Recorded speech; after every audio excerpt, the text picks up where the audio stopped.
इस चर्चा में स्वागत है। आज हम एक ऐसी दिलचस्प प्रेजेंटेशन को एनालाइज करने वाले हैं जो एक बहुत बड़ा दावा करती है। दावा यह है कि कोई भी इंसान अपनी फाइनेंशियल रियलिटी यानी आर्थिक स्थिति को पूरी तरह से बदल सकता है, और वो भी किसी आम तरीके से नहीं, बल्कि सीधे अपने सबकॉन्शियस माइंड को रीप्रोग्राम करके। तो चलिए सीधे इस विषय की गहराई में चलते हैं। तो सबसे पहले शुरू करते हैं इस भाग से, अवचेतन वित्तीय प्रोग्रामिंग यानी subconscious financial programming. Source material शुरुआत में ही एक जबरदस्त पॉइंट रखता है। इसके मुताबिक जो आर्थिक संघर्ष होते हैं ना, वो कोई ऐसी किस्मत नहीं है जिसे बदला ना जा सके। असल में ये हमारे बचपन के शुरुआती 7 सालों में हुई प्रोग्रामिंग का नतीजा होते हैं।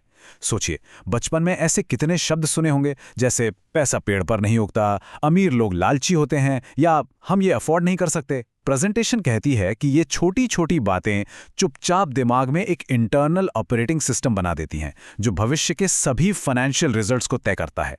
यहां स्पीकर एक बिल्कुल अलग नजरिया पेश करते हुए पारंपरिक सोच को चुनौती देता है।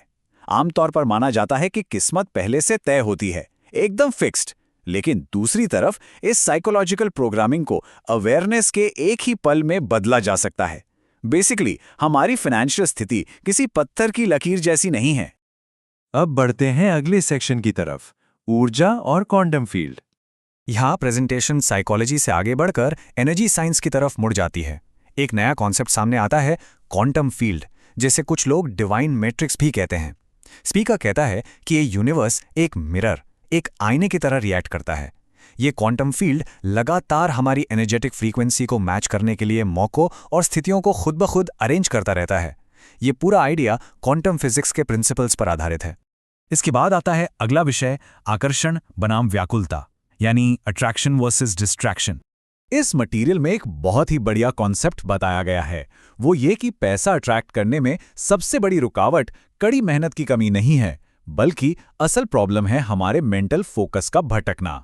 सोर्स बहुत जोर देकर कहता है कि अट्रैक्शन का बिल्कुल उल्टा डिस्ट्रैक्शन होता है। सिंपल सी फिलॉसफी है, जहां ध्यान जाता है वहीं ऊर्जा बहती है, और वही चीज जिंदगी में आगे बढ़ती है।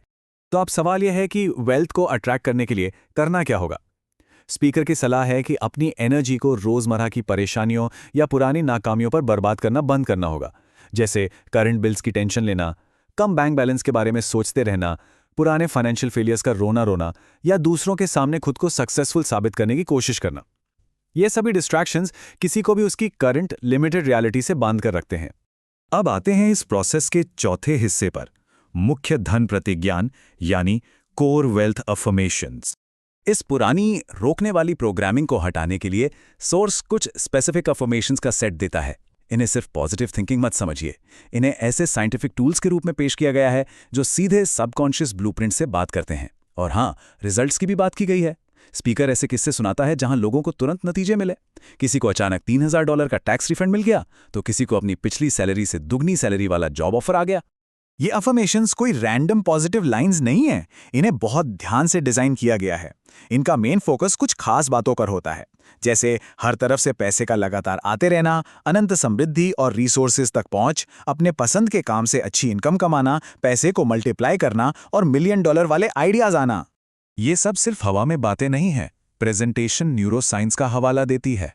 इसका कहना है कि जब इन स्पेसिफिक अफर्मेशंस को पूरी फीलिंग और कन्विक्शन के साथ लगातार दोहराया जाता है, तो दिमाग में नए न्यूरल पाथवेज बनने लगते हैं।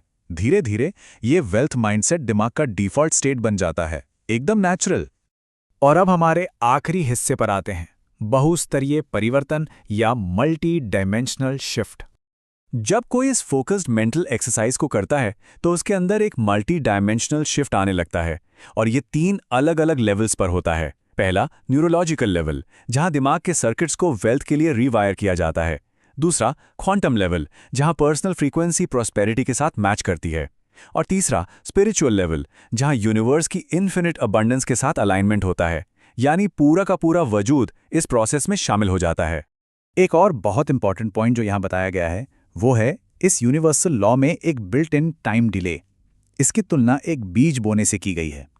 पहले एक इनविजिबल एनर्जेटिक शिफ्ट होता है, वो बीज है। उसके बाद ही एक्चुअल पैसे का फिजिकल मैनिफेस्टेशन होता है, जो कि फल है। तो बीज बोने और फल आने के बीच थोड़ा वक्त लगना बिल्कुल स्वाभाविक है।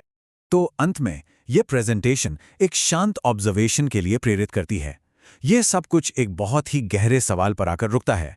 क्या सच में बचपन के वो पुराने गहरे रूट्स वाले प्रोग्राम्स ही वो छिपी हुई दीवार हैं जो किसी की भी एक बिल्कुल नई फाइनेंशियल रियलिटी को सामने आने से रोक रही हैं? ये एक ऐसी बात है जिस पर गहराई से विचार करना जरूर बनता है।